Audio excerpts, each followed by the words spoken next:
باب الحث على صلاة تحية المسجد بركعتين. دا باب دی د دو رکعاتو د تحیة المسجد منځ د ترغیب په باره کې. موږ له خپل پیغمبر صلی الله علیه وسلم موږ امتیانو له ترغیب را کړی چې جمعات ته کله ننوځئ نو دوه رکعاته تحیة المسجد منځ کوئ. وکراهیة الجلوس قبل ان يصلي رکعتين، او د دوه رکعاتو کولو نه مخکې ناسته چې دا ناپسندیده ده، د الله او د الله د رسول نه د خوښه ناست. فی ای وقت دخله، چې کوم ټیم هم سړی جماعت ته داخل شي. وسواء صلى رکعتین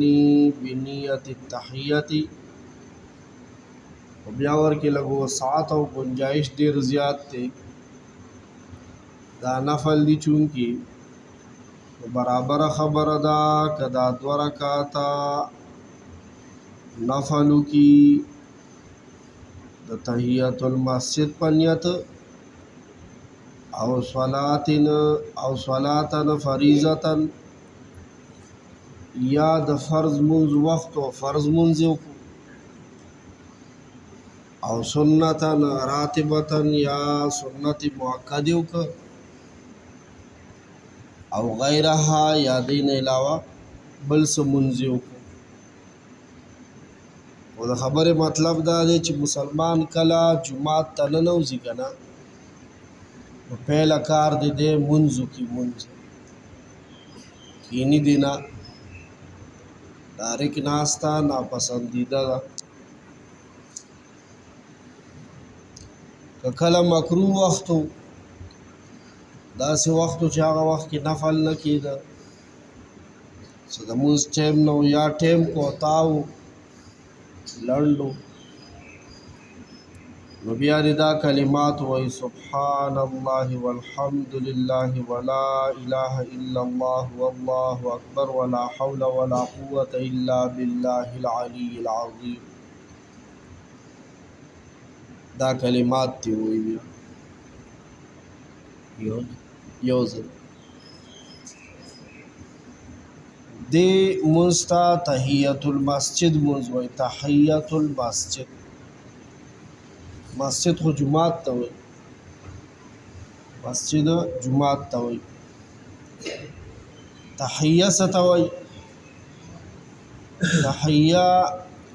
دوه کسان چې اول الملاقات کې، د ملاقات په اول کې خپلو کې یو بل سره کمه د یو بل د ځان تپوس اګې نه کوي، په خیر رالی وایي، ستړی مشی وایي، کوم ټکي وایي که نه اول الملاقات کې، دې ته تحیه وایي. نو د دې جماعت چې دی که نه، د دې ځان له حق دی په مسلمانانو. جماعت هر مسلمان باندې ځان له حق دی. او بیا ما خپل استاد محترم نه اورېدلی دی، حضرت مفتی صاحب نه، هغې مونږ طالبانو ته داسې دازې خولو وی صلات تحیة المسجد چې دی دا په تقدیر د یو مضاف سره دی. صلات تحیة رب المسجد، دل سره ور سره رب ټکی روباسي، مونږ وایو تحیة المسجد که نه. مونږ ته مفتی صاحب ویلی دی وی دا تحیة رب المسجد دی، دې ته زمونږ دا طالبان مضاف وایي، او دا مضاف په عربی ګریمر کې مقدر کېږي، دا راځي، دا د ګریمر خبرې دي چې کومې زمونږ د عامو خلکو سمجھ ته زر نه راځي، دې دپاره کتابونه ویل وي. ستاسو مخکې ولې دا د ګریمر خبرې کوم، دې دپاره چې مونږ او تاسو سره د خپل عجز احساس پیدا شي او د خپل جهل چې والله دې دین کې ډېرې داسې خبرې دي چې په هغې مونږ نه پوهېږو دا نه پوهېږو ټکې ځان ته ویل ډېر ګران دي خو لکه څه نه پوهېږو که پوهېږو دا ځان ته ویل ډېر ګران دي مطلب یې څه دی جومات د چا کور دی د بادشاه قسم یې راته کړې وه ښځې ته یې ویلي که نن شپه زما د بادشاه نه ونه وتې په 3 کاڼو طلاق مولیانو ورته ویل بس طلاقه ده دې بادشاهۍ نه به څنګه وځي په دې شپه دا اوږده بادشاهي ده یو فقیه ورته وایي وایي دا د بادشاه ښځه دی دا شپه په جومات کې وکړي ځکه جومات د بادشاهۍ نه څه دی بهر دی ښه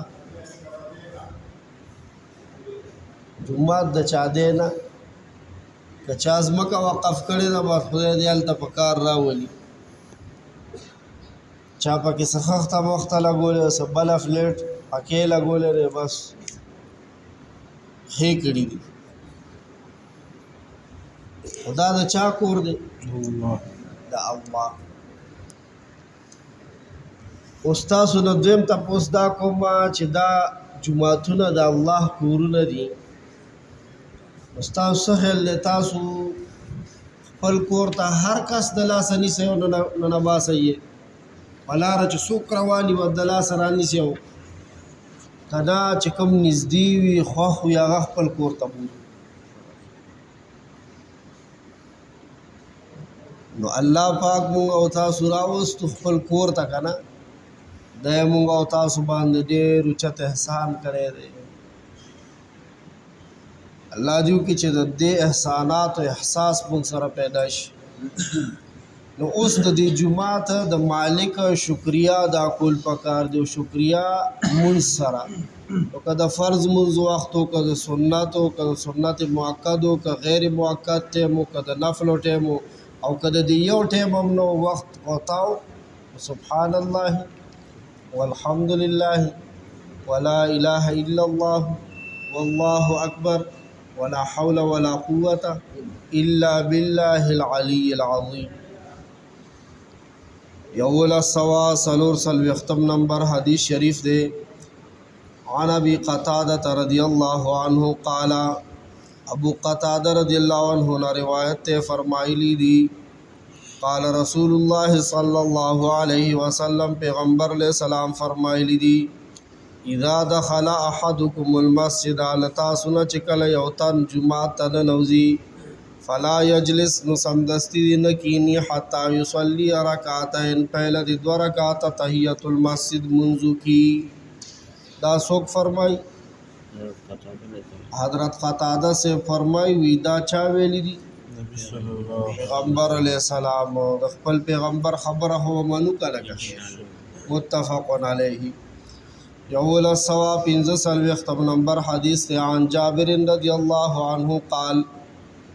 حضرت جابر رضی اللہ عنہ خپل یو مختصر واقعہ د تحیت المسجد مز مبارک بیانای وی